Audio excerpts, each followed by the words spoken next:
आज का विषय भारत में ऊर्जा के महत्वपूर्ण स्रोत कोयले पर है।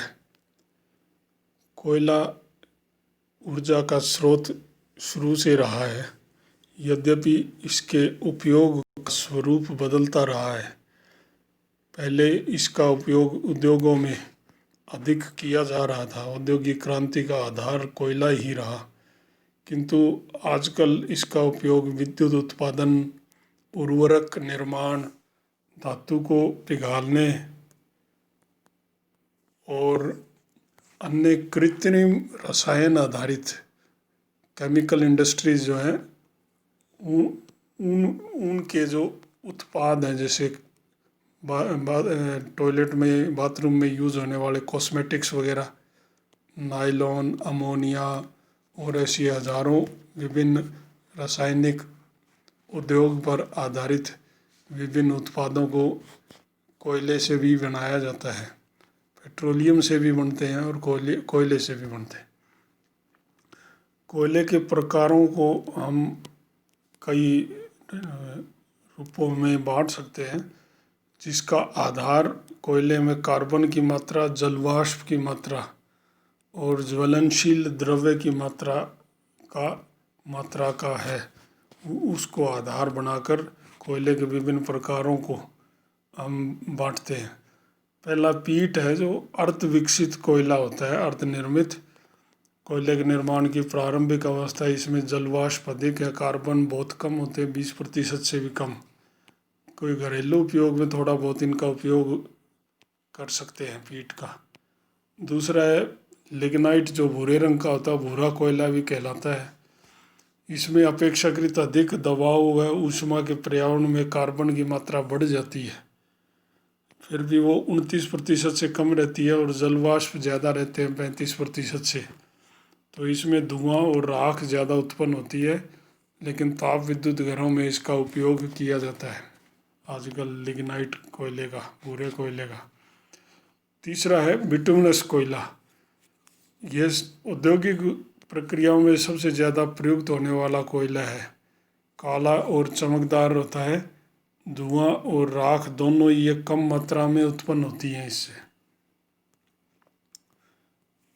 इसमें 40 से 80% कार्बन होता है, यानी कि कार्बन ही मुख्य ऊर्जा का, गर्मी का स्रोत है।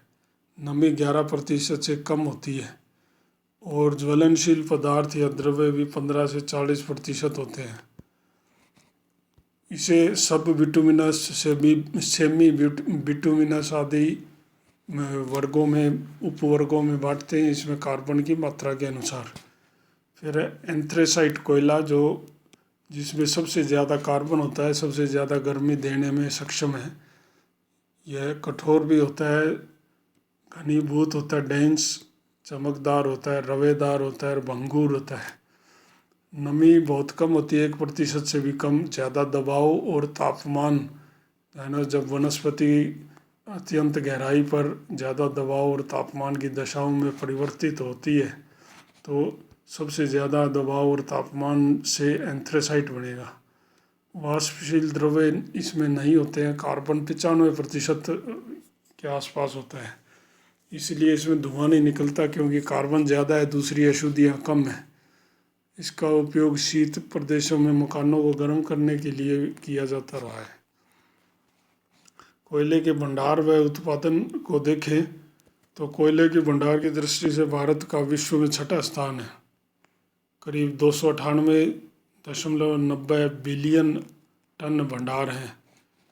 देश के भंडार का 27% अकेले झारखंड में, करीब 25%, चौथा हिस्सा उड़ीसा में, यानी दोनों मिला के आधे से अधिक, 17.5% छत्तीसगढ़ में, 10.5% के करीब बंगाल में, 8.5% के आसपास मध्य प्रदेश में, और 7.5% के आसपास आंध्रा या तेलंगाना, मिलकर इन दोनों राज्यों में। कोक कोयले के भंडार अपेक्षाकृत कम है, 34 बिलियन टन है। शेष गैर कोक कोयला है। और लिग्नाइट कोयले के भंडार 43.2 43.2 बिलियन टन है। देश के 5 राज्य हैं जहाँ करीब 88% कोयला मिलता है। झारखंड, उड़ीसा, छत्तीसगढ़, मध्य प्रदेश व पश्चिमी बंगाल। ये राष्ट्रीय स्तर पर है, लेकिन राज्यों के भीतर भी कोयले का वितरण असमान है। उदाहरणतः झारखंड का 24% कोयला झरिया की खदान में मिलता है, खदानों में। 30% कोयला कर्णपुरा की खदानों में मिलता है और 16.5% बोकारो की खदानों में है। तो कुछ सीमित क्षेत्रों में ज़्यादातर कोयला मिल जाता है। देश के वितरण असमान है। 1951 से 2013-14 के बीच कोयले का उत्पादन करीब 16.2 गुना हुआ है। इसी अवधि में लिग्नाइट का उत्पादन काफ़ी बढ़ा है, 1303 गुना। कोयले के उत्पादन में भारत चीन और यूएसए के बाद तीसरा स्थान रखता है तथा विश्व के कुल उत्पादन का 7% कोयला यहाँ उत्पन्न होता है। छत्तीसगढ़ भारत का 21 यानी कि 5वां हिस्से का कोयला उत्पादन करके सर्वप्रथम स्थान पर रहे। यहाँ सरगुजा मुख्य उत्पादक जिला है। लगभग 20% उत्पादन के साथ झारखंड दूसरे स्थान पर है। धनबाद जिला राज्य का 70% कोयला उत्पादन करता है। यानी कि राज्यों के भीतर भी कोयला समान रूप से वितरित नहीं है, एक आध स्थानों पर ज़्यादातर कोयले के भंडार हैं। उड़ीसा देश का करीब 19.8 यानी 20% के आसपास कोयला उत्पादन करता है। तेलंगाना करीब 10%, जिसमें करीमनगर, आदिलाबाद, खम्माम जिले हैं। और 58% लिग्नाइट तमिलनाडु के दक्षिणी आर्कोट जिले से आता है, चेन्नई के आसपास है। कोयले का वितरण देखें तो अभी हमने देखा, ये असंतुलित वितरण है, समान रूप से देश के विभिन्न भागों में वितरित नहीं है। देश के कोयले को मुख्यतः हम 2 प्रकार में बांटते हैं। गोंडवाना काल का कोयला जो कि 98% है और 2% टर्शरी काल का कोयला है। तो गोंडवाना काल का कोयला देश के 98% भंडार और 99% उत्पादन के लिए जिम्मेदार है। गोंडवाना काल के भूगर्भिक काल के कोयले के जो वितरण है उसको देखें तो दामोदर नदी घाटी कोयला क्षेत्र एक मुख्य कोयला का प्राप्ति क्षेत्र है, जहां भारत का सर्वाधिक कोयला भंडार निहित है। ये औद्योगिक क्षेत्रों के आसपास, खनिज क्षेत्रों के आसपास भी स्थित है, इसलिए औद्योगिक महत्व भी काफ़ी है। तो इसके उप क्षेत्र देखें तो मुख्य दामोदर घाटी कोयला क्षेत्र झारखंड और पश्चिमी बंगाल राज्यों में फैला है और ये क्षेत्र भारत का 20% कोयला उत्पादन करता है। रानीगंज क्षेत्र जो बंगाल में है, बंगाल के 2-3 झारखंड से लगते जो ज़िले हैं, पुरुलिया, बर्धमान, बांकुड़ा, वहाँ रानीगंज कोयला क्षेत्र है। वो 1774 वर्ग किलोमीटर 1774 में कोयला उत्पादन शुरू हुआ था और ये भारत का सबसे बड़ा कोयला का प्राप्ति क्षेत्र है। 1500 वर्ग किलोमीटर से भी अधिक क्षेत्र में व्याप्त है। रानीगंज से 50 किलोमीटर के आसपास पश्चिम में झरिया यानी झारखंड जिले के धनबाद जिले में है, झारखंड राज्य के। ये भी 450 वर्ग किलोमीटर एरिया में फैला है और 90% कोक कोयला के भंडार भारत के इसी झरिया क्षेत्र में मिलते हैं। दूसरा जो दामोदर घाटी का क्षेत्र है वो है गिरिडीह क्षेत्र, जहाँ स्टीम कोक कोयला मिलता है। गिरिडीह जिला है झारखंड का। फिर झरिया से 3 किलोमीटर पश्चिम की ओर बोकारो नदी घाटी में बोकारो कोयला क्षेत्र है, जो कि 750 वर्ग किलोमीटर पर फैला है। यहाँ से बोकारो और राउरकेला इस्पात संयंत्रों को कोयला जाता है। फिर उसके भी 3 किलोमीटर पश्चिम में कर्णपुरा कोयला क्षेत्र है, जो 1500 वर्ग किलोमीटर पर है। उत्तरी दामोदर घाटी कोयला क्षेत्र में राजमल की पहाड़ियों का कोयला गिनाया जा सकता है, पश्चिमी और उत्तर पश्चिमी दामोदर घाटी क्षेत्र में झारखंड के पलामू जिले में औरंगा, हुत्तार और डाल्टनगंज की खदानें जो एंथ्रेसाइट कोयला वहाँ मिलता है। दूसरा जो क्षेत्र है वो है महानदी घाटी कोयला क्षेत्र। महानदी छत्तीसगढ़ से निकलकर ओडिशा होते हुए बहती है।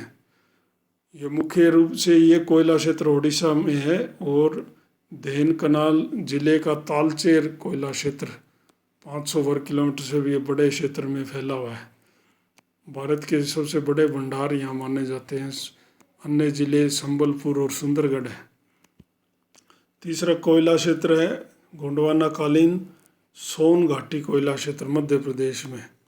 यहाँ सिंगरौली कोयला क्षेत्र में बड़े भंडार हैं जो 300 वर्ग किलोमीटर एरिया पर फैला है। दूसरा इसी के पास सुहागपुर का क्षेत्र है। तीसरा यहीं आसपास उमरिया कोयला क्षेत्र है। ये सोन नदी की घाटी के आसपास के क्षेत्र हैं।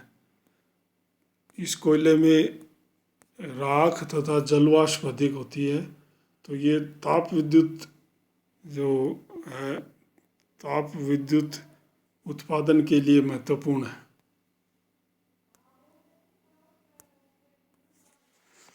चौथा है गोदावरी घाटी कोयला क्षेत्र।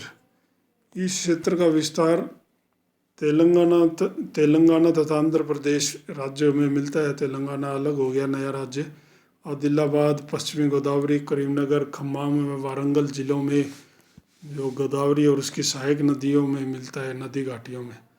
गोदावरी और तंदूर नदियों के बीच 250 वर्ग किलोमीटर में फैला तंदूर क्षेत्र आदिलाबाद जिले और तेलंगाना राज्य में है।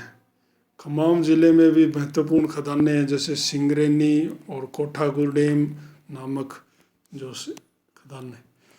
फिर छत्तीसगढ़ कोयला क्षेत्र भी महत्वपूर्ण है। इस राज्य का मुख्य कोयला क्षेत्र उत्तरी भाग में है, जहाँ सरगुजा जिले में रामकोला, तातापानी उल्लेखनीय है, जो 2000 वर्ग किलोमीटर में फैले हैं। कोयला थोड़ा निम्न क्वालिटी का है। बिलासपुर जिले में कोरबा क्षेत्र में भी उत्तम श्रेणी के कोयले के भंडार हैं। कोरबा वहाँ पे ताप विद्युत घर भी बनाया गया है। भिलाई इस्पात संयंत्र को इसका कोयला जाता है। सरगुजा जिले में विश्रामपुर, झिलमिली, कोरियागढ़ आदि में भी कोयले के भंडार हैं। पूर्वी महाराष्ट्र का विदर्भ प्रदेश जो है, वहाँ भारत का कोयला तो वैसे 2-3% है, लेकिन उत्पादन की दृष्टि से यहाँ 2 जिलों चंद्रपुर जिला और यवतमाल जिले का बलारपुर क्षेत्र, नागपुर जिले का कामठी क्षेत्र ये कोयले के उत्पादक है। फिर एक अन्य गोंडवानाकालीन कोयला का क्षेत्र है सतपुड़ा क्षेत्र, जो मध्य प्रदेश और महाराष्ट्र दोनों राज्यों में फैला है। कोयला निम्न या मध्यम क्वालिटी का है। मुख्य खदानें जो है मोहपानी, नरसिंहपुरा जिला ये आपके मध्य प्रदेश में, कानन और पेंच घाटी और तवा क्षेत्र ये छिंदवाड़ा जिला मध्य प्रदेश में है। अच्छे को जो बड़े निक्षेप मध्य प्रदेश में है। और पाथरखेड़ा जो बैतूल जिला ये भी मध्य प्रदेश में है। कुछ देश का कुछ कोयला, कुछ 2-3% कोयला टर्शरी कोयले के रूप में है। टर्शरी युग, भूगर्भिक युग के कोयले के निक्षेप हैं, जो मुख्यतः पूर्वोत्तर भारत और जम्मू कश्मीर में पाया जाता है। अरुणाचल प्रदेश की दफला, अबोर, मिरी, अक्का पहाड़ियाँ, उत्तरी असम के लखीमपुर और शिवसागर जिले और डिब्रूगढ़ जिले में माकूम क्षेत्र जहाँ पेट्रोलियम भी मिलता है, वहाँ अच्छे प्रकार का कोक कोयला है, लेकिन उसमें सल्फर ज़्यादा है, गंधक। मेघालय की खासी जयंतिया पहाड़ियाँ, जम्मू कश्मीर के चिनाब नदी घाटी में स्थित पूंछ, रियासी व उधमपुर जिले में भी टर्शरी काल का कोयला मिलता है। लिग्नाइट घटिया कोयला है, लेकिन इसका उपयोग बढ़ रहा है आजकल ताप विद्युत उत्पादन की दृष्टि से। तमिलनाडु में इसके बड़े भंडार हैं। चेन्नई के पास दक्षिणी आर्कोट जिले में नेवेली लिग्नाइट का मुख्य क्षेत्र है, जो जहाँ ये लिग्नाइट 250 वर्ग किलोमीटर एरिया पर फैला है। लिग्नाइट का एरिया करीब 210-15 की दूरी पर है चेन्नई से। आरकोट का ये लिग्नाइट का निक्षेप। दक्षिणी भारत में कोयले का अभाव है, हालांकि यहाँ विभिन्न धात्विक खनिज हैं, लेकिन कोयला कम है, इसलिए लिग्नाइट भी महत्वपूर्ण हो जाता है इन क्षेत्रों के लिए। औद्योगिकरण को बढ़ावा मिला है इससे उसको वहाँ। राजस्थान में भी लिग्नाइट के भंडार हैं। बाड़मेर, जैसलमेर, बीकानेर, नागौर, जोधपुर जिलों में मिलते हैं। बीकानेर के देखें तो पलाना, खारी, चारनान व चंदेरी मुख्य क्षेत्र हैं।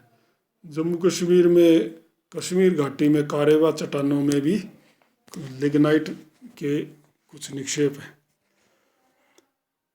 कोयले का व्यापार की दृष्टि से देखें तो कुछ मात्रा में निर्यात भारत करता है अड़ोस पड़ोस के कुछ देशों में, म्यांमार, बांग्लादेश, श्रीलंका, नेपाल, भूटान, मॉरिशस को। किंतु कोख कोयले की कमी होने से 140 मिलियन टन के आसपास का निर्यात इंडोनेशिया, दक्षिण अफ्रीका, ऑस्ट्रेलिया आदि से भी किया जाता है।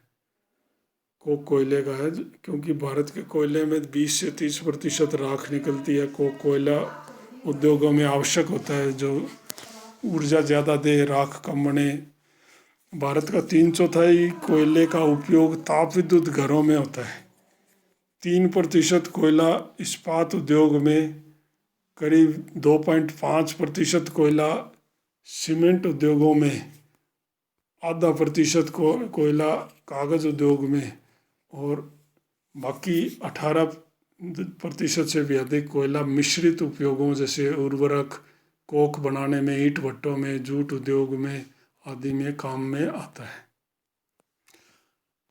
ये कोयले के अगर हम भंडार देखें या इनके निक्षेपों को वितरण क्षेत्र देखें तो पश्चिमी बंगाल और झारखंड के कोयले में रानीगंज क्षेत्र बंगाल में है, हालांकि ये झारखंड की सीमा पर लगता हुआ क्षेत्र है। और झारखंड में इसी कोयला क्षेत्र का विस्तार है झरिया में। यहाँ बोकारो का कोयला क्षेत्र, करणपुरा का कोयला क्षेत्र और पलामू जिले के औरंगाबाद, हुत्तार व डाल्टनगंज कोयला क्षेत्र, और गिरिडीह जिले में गिरिडीह कोयला क्षेत्र, और उत्तरी जो दामोदर घाटी के कोयला क्षेत्र हैं, ये है ना, ये सारे झारखंड के मुख्य कोयला क्षेत्र हैं, कोयला की प्राप्ति के क्षेत्र हैं। भारत की दृष्टि से देखें, भारत की दृष्टि से तो समग्र भारत में ये आसाम का कोयला क्षेत्र, आसाम में ब्रह्मपुत्र घाटी में।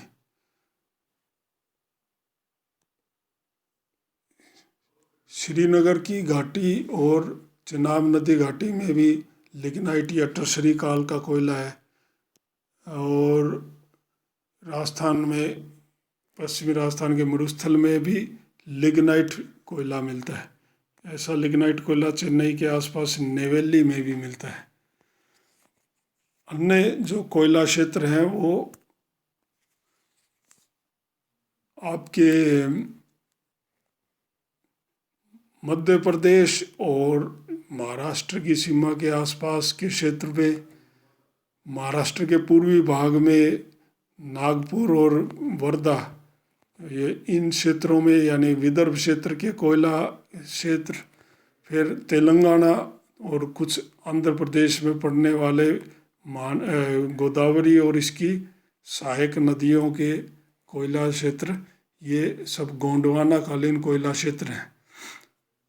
उड़ीसा राज्य के जो कोयला क्षेत्र है वो तालचेर कोयला क्षेत्र, जो मुख्य कोयला क्षेत्र है, तालचेर और ईब नदी के कोयला क्षेत्र, ये उत्तरी उड़ीसा में पाए जाते हैं। झारखंड और बंगाल के अभी हमने देखे थे।